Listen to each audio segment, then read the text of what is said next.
इस लेक्चर में हम लिक्विड हीलियम को डिस्कस करेंगे। लिक्विड हीलियम जो है वो एक सुपर फ्लूइड एलिमेंट है बहुत ही लो टेम्परेचर्स के ऊपर।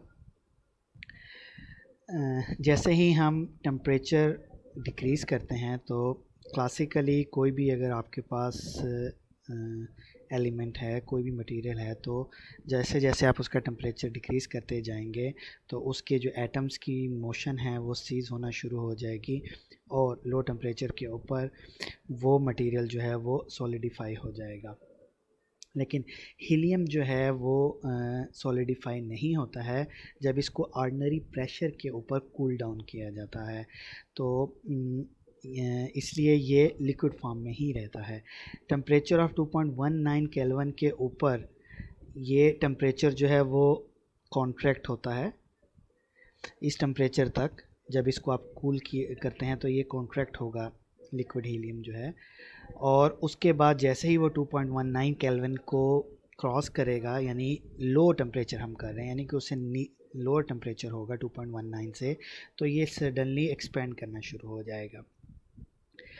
अब अगर हम इसकी स्पेसिफ़िक हीट को देखें तो इसकी स्पेसिफ़िक हीट भी जो है वो जैसे जैसे हम टेम्परेचर को कम करते हैं वो 2.19 केल्विन तक जो है उसके अंदर जो है टेम्परेचर के अंदर इंक्रीज़ आएगा, और उसके बाद जो है वो सडन एंड अबनॉर्मल इंक्रीज़ आएगा। ये देखें, ये 2.19 तक एक इंक्रीज़ आ रहा है, और जैसे ही 2.19 आ गया उसके अंदर एक सडन और अबनॉर्मल जो है वो इंक्रीज़ आएगा। और जैसे ही आप 2.19 केल्विन से टेम्परेचर को क्रॉस करेंगे तो इसकी जो स्पेसिफ़िक हीट है वो डिक्रीज़ करना शुरू हो जाएगी और उसके बाद फिर इंक्रीज़ करना शुरू हो जाएगी। तो ये जो अब नॉर्मल बिहेवियर है ये लिक्विड हीलियम जो है वो शो करता है। अब लिक्विड हीलियम जो हैं उसके दो आइसोटोप्स जो हैं वो नेचर में पाए जाते हैं। एक आइसोटोप जो होता है वो 3He हम उसे कह सकते हैं, और दूसरे को हम 4He होते हैं। अब केमिकली तो ये दोनों आइडेंटिकल होते हैं वर्चुअली, लेकिन द डिफरेंस होता है वो इनके मैस के अंदर डिफरेंस होता है। अब जो 3He है जो है, इसकी न्यूक्लियर स्पिन जो होती है वो हाफ होती है, तो चूँकि इसकी न्यूक्लियर स्पिन हाफ होती है तो इस वजह से ये फर्मी डायरेक्ट स्टैटिस्टिक्स को फॉलो करता है। और जो 4He है इसकी न्यूक्लियर स्पिन जो है वो ज़ीरो होती है, तो इस वजह से इसको हम 4He को हम बोजान भी कह सकते हैं, और ये बोज आइंस्टाइन स्टैटिस्टिक्स को ओबे करता है। अब 4He इज़ अ बोजान लिक्विड, तो ये जब भी ये बोजान लिक्विड जब ये एग्जिबिट करेगा सेकेंड ऑर्डर फेज़ ट्रांजिशन, जैसे ही आप इसका टेम्परेचर वो डिक्रीज़ करेंगे। सेकेंड ऑर्डर फेज़ ट्रांजिशन में ये है कि इसकी जब वो एक फेज़ से दूसरे फेज़ में ट्रांजिशन हो रही होती है तो जो लेटेंट हीट इसमें नहीं होती है। किसी भी दूसरे मटेरियल को जब आप उसका फेज़ ट्रांजिशन करते हैं तो उसमें थोड़ा सा ब्रेक आता है, यानी टेम्परेचर के साथ ये एक फ़ेज़ है, फिर उसके बाद जो उसका टेम्परेचर है वो कांस्टेंट हो जाता है, और जो हीट आप उसको सप्लाई कर रहे होते हैं वो लेटेंट हीट में यूज़ होती है, और उसके बाद फिर उसका जो है वो टेम्परेचर बढ़ना शुरू हो जाता है फेज़ ट्रांजिशन के बाद। ये जो बीच में गैप है उसके, ये आपका नहीं आता है लिक्विड हीलियम के केस में। अगर हम इधर इस साइड पर टेम्परेचर लें और इस साइड पर फेज़ ट्रांजिशन लें तो लिक्विड हीलियम के केस में आपका ये ग्राफ कैसा आएगा। लिक्विड हीलियम के केस में ये ग्राफ आपका इस तरह स्ट्रेट लाइन ही आएगी, यानी क्योंकि ये सेकेंड ऑर्डर फेज़ ट्रांजिशन है तो इसमें कोई भी लेटेंट हीट नहीं है, और ट्रांजिशन जो है वो कंटिन्यूस है। इसमें जो है वो ट्रांजिशन जो है वो डिसकंटिन्यूस होती है। तो अब ये सेकेंड ऑर्डर फेज़ ट्रांजिशन करने के बाद ये 4He जो है वो एक सुपर फ्लूइड बन जाएगा। सुपर फ्लूइड क्या है इसको हम नेक्स्ट देखते हैं। तो अब 3He जो है ये भी ट्रांजिशन करेगा सुपर फ्लूइड स्टेट में, लेकिन इसके लिए टेम्परेचर जो है वो 2.19 केल्विन से भी कम होगा। अब जो भी फेज़ ट्रांजिशन, अगर इसको हम देखते हैं फेज़ ट्रांजिशन डायग्राम को अगर मैं देखूं, तो अब ये जो अब नॉर्मल बिहेवियर शो करेगा। अगर आप ये सी वी और टी के दरमियान जो ग्राफ है इसको देखें तो ये लेमडा की शेप का है। अब अगर आप लेमडा देखें तो वो भी इसी शेप का होता है, तो ये लेमडा की शेप का है, तो इसलिए जिस पॉइंट के ऊपर ये अब नॉर्मल बिहेवियर शो करता है उस पॉइंट को हम लेमडा लाइन बोलते हैं। तो 2.19 जो है वो इसका लेमडा लाइन होगा। तो लेमडा लाइन के जो इस साइड पर है वो आपके पास हीलियम, उसको हम 1 कहेंगे, जो कि एक नॉर्मल लिक्विड की तरह बिहेव करता है। और लेमडा लाइन से जो बिलो होता है इसको आप हीलियम 2 कह सकते हैं। अब जो हीलियम 2 है ये अब नॉर्मल बिहेवियर्स जो है वो शो करता है। तो ये लेमडा लाइन से, यानी ये उसकी वेपर स्टेट यहाँ पर इस टेम्परेचर पर होगी, इस टेम्परेचर पर वो उसकी प्रेशर जो है वो अगर आप चेंज करें तो ये उसकी सॉलिड फेज आएगी। तो ये जो उसकी है उसकी वो लेमडा लाइन आ रही है। तो इस लेमडा लाइन के जो है अबव जो होगा वो हीलियम 1 होगा, जो इसके बिलो होगा वो हीलियम 2 होगा। अब जो अबव होगा वो नॉर्मल वे में बिहेव करेगा, नॉर्मल लिक्विड जिस तरह बिहेव करते हैं। अब ये हम ऑर्डिनरी प्रेशर की बात कर रहे हैं अभी। और बिलो जो होगा वो अब नॉर्मल प्रॉपर्टीज़ शो करेगा। अब जो ये ट्रांजिशन है उसकी हीलियम 1 से हीलियम 2 के अंदर, ठीक है, ये इसमें कोई हीट जो है वो इन्वॉल्व नहीं होगी इस ट्रांजिशन के लिए, और ये ट्रांजिशन इसी वजह से जो है वो कंटिन्यूस है। यानी हीलियम 1 से वो हीलियम 2 में जो जाएगा उसमें किसी किस्म की कोई लेटेंट हीट जो है वो नहीं होगी। और इसी तरह अगर वो हीलियम 2 से हीलियम 1 में जाएगा तो वो कोई लेटेंट हीट तब भी कोई, यानी ना ऑब्जॉर्व हीट उसमें ऑब्जॉर्व होगी या कोई हीट जो है वो इमिट होगी उसमें से। अब हीलियम 2 जो होता है, ठीक है, वो लेमडा लाइन से बिलो जो लिक्विड है, मैंने कहा कि वो सुपर फ्लूइड की तरह बिहेव करेगा। तो सुपर फ्लूइड हम उसे क्यों कह रहे हैं? सुपर फ्लूइड इसलिए कह रहे हैं कि इस कांस्टेंट के क्रॉस जो होगी वो आपकी एंट्रोपी जो है वो कांस्टेंट हो जाएगी। सॉरी, इस कर्व के अक्रॉस जो एंट्रोपी है वो कांस्टेंट हो जाएगी। डेंसिटी भी दोनों लिक्विड की, ठीक है, वो कांस्टेंट होगी। लेकिन विस्कोसिटी जो है, यानी जो फ्रिक्शन है दो एटम के दरमियान, वो ऑलमोस्ट ज़ीरो हो जाएगी, वो डिक्रीज़ हो जाएगी। अब हीलियम 1 के अंदर क्या होगा, उसका जैसे जैसे आप टेम्परेचर कम करते जाएंगे तो उसकी विस्कोसिटी जो है वो डिक्रीज़ करेगी with the decrease of temperature. लेकिन जैसे ही आप लेमडा लाइन को क्रॉस करेंगे तो उसकी विस्कोसिटी एकदम ज़ीरो हो जाएगी, यानी उसकी कोई विस्कोसिटी नहीं होगी।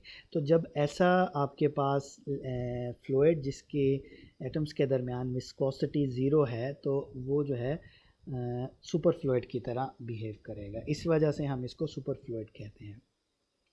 बिल्कुल जिस तरह कुछ मटेरियल जब उनकी कंडक्टिविटी जो है हम उसका टेम्परेचर लोअर टेम्परेचर के ऊपर उसकी रेजिस्टेंस ज़ीरो हो जाती है तो हम उसको सुपर कंडक्टर कहते हैं।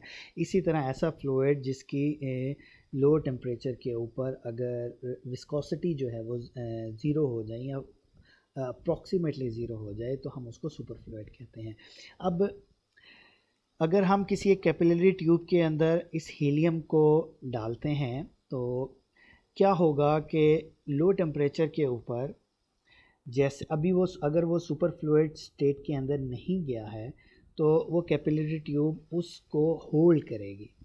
लेकिन जैसे ही वो सुपर फ्लूइड स्टेट में जाएगा, यानी उसकी लेमडा लाइन से उसका टेम्परेचर हम कम करेंगे जो कि 2.19 केल्विन है, तो ये चूँकि सुपर फ्लूइड की तरह बिहेव करेगा, तो सुपर फ्लूइड की तरह बिहेव करने की वजह से इसकी विस्कोसिटी ज़ीरो होगी। तो वही कैपिलरी ट्यूब जिसकी पहले उसमें लिक्विड जो था वो कैद था, अब उसमें से लीक करना शुरू हो जाएगा। तो यानी अब उसको कंटेन करना उस कैपिलरी ट्यूब के अंदर मुमकिन नहीं होगा। तो ये उस क्योंकि उसका हर एटम जो है वो दूसरे एटम की तरह विस्कोसिटी नहीं है तो वो फ्रीली जो है वो फ़्लो करना शुरू हो जाएगा। बिल्कुल एक बोजॉनिक लिक्विड बन जाएगा। जिस तरह एक बोजॉन जो होता है वो दूसरे किसी बोजॉन से किसी किस्म की कोई इंटरेक्शन नहीं कर रहा होता, तो ये भी हीलियम के जो एटम्स जो होंगे ये भी एक He4 की अगर मैं बात करूँ 4He की, तो ये भी एक बोजॉन लिक्विड हैं, तो इनके दरमियान किसी किस्म की कोई इंटरेक्शन नहीं होगी।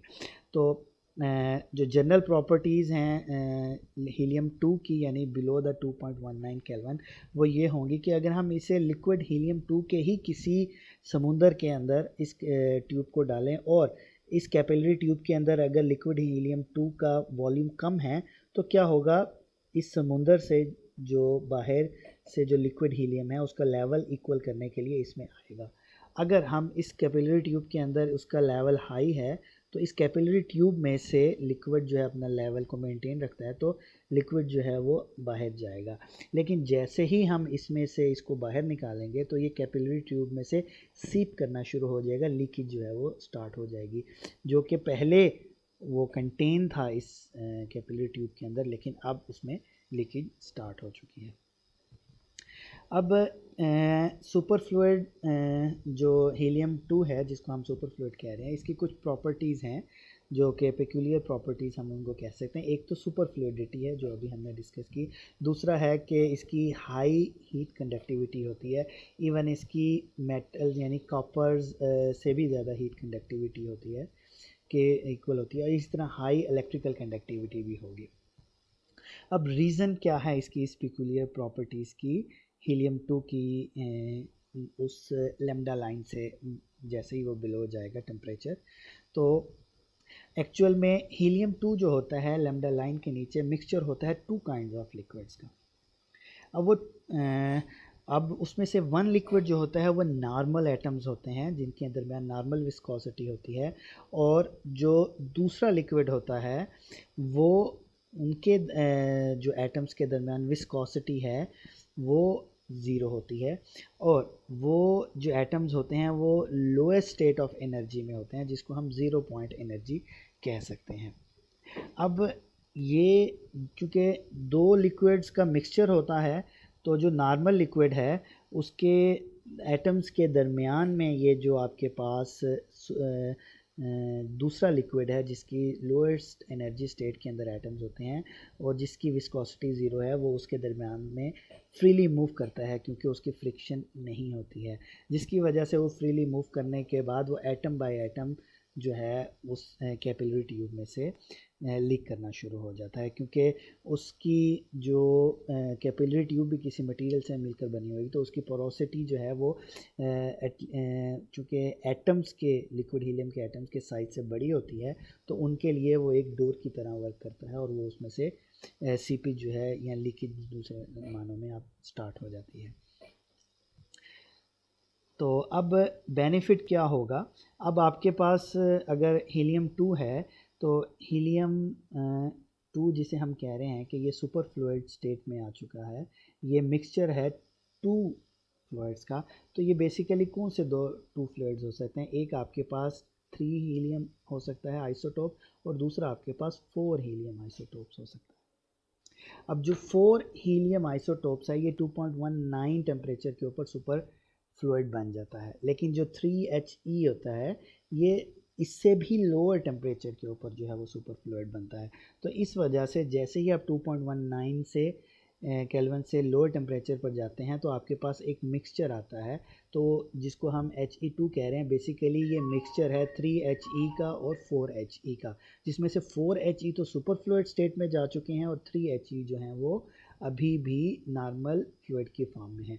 अब जो 3He की ट्रांजिशन है सुपर फ्लूइड में, क्या वो कब पॉसिबल होगी, आप टेम्परेचर को 2.19 से मज़ीद गिराते जाएं और कम करते जाएंगे एब्सोलूट ज़ीरो की तरफ, तो ये 3He भी जो है वो किस में कन्वर्ट होना शुरू हो जाएगा, सुपर फ्लूइड के अंदर कन्वर्ट होना शुरू हो जाएगा। लेकिन इसकी टेम्परेचर को डिक्रीज़ करने के साथ इसकी सुपर 3He के जो सुपर फ्लूइड एटम होंगे स्टेट होगी वो उसकी परसेंटेज बढ़ना शुरू हो जाएगी। अब 2.19 केल्विन टेम्परेचर से जो कि लैम्डा लाइन है, in simple word lambda line से बिलो जो है आपके पास एक तरह से फर्मी गैस मौजूद है, क्योंकि अब 3He जो हमने कहा इसका स्पिन एंगुलर मोमेंटम जो होगा जो कि न्यूक्लियर स्पिन होगी वो हाफ है, तो इस वजह से ये फर्मियंस की तरह बिहेव करेंगे लैम्डा लाइन से बिलो, जब तक कि ये इन्होंने ट्रांजिशन नहीं की सुपर फ्लूइड के अंदर। तो इस वजह से आपके पास ये एक बहुत अच्छी एग्जांपल है एक नॉन इंटरेक्टिंग फर्मी गैस की। तो जो 3He आइसोटोप्स होंगे लैम्डा लाइन से बिलो, ये आपके पास एक नॉन इंटरेक्टिंग फर्मी गैस की एग्जांपल्स होंगे। तो अगर हमने नॉन इंटरेक्टिंग फर्मी गैस को स्टडी करना है तो हम लैम्डा लाइन से बिलो जो है वो हीलियम को He2 को हम स्टडी करेंगे। तो वहाँ से हमारे पास जो 3He आइसोटोप होंगे हीलियम एटम्स जो होंगे, तो वो आपके पास जो है वो नॉन इंटरेक्टिंग फर्मी गैस के तौर पर बिहेव करेंगे। और बाकी जो 4He जो हैं वो आपके पास बोजॉन गैस के तौर पर बिहेव करेंगे। तो आपके पास एक फर्मी गैस और बोजॉन गैस जो है वो He2 के अंदर मौजूद हैं सुपर फ्लूइड स्टेट के अंदर। तो ये तो था हमारा आज का टॉपिक। उम्मीद है कि आपको समझ आ गई होगी।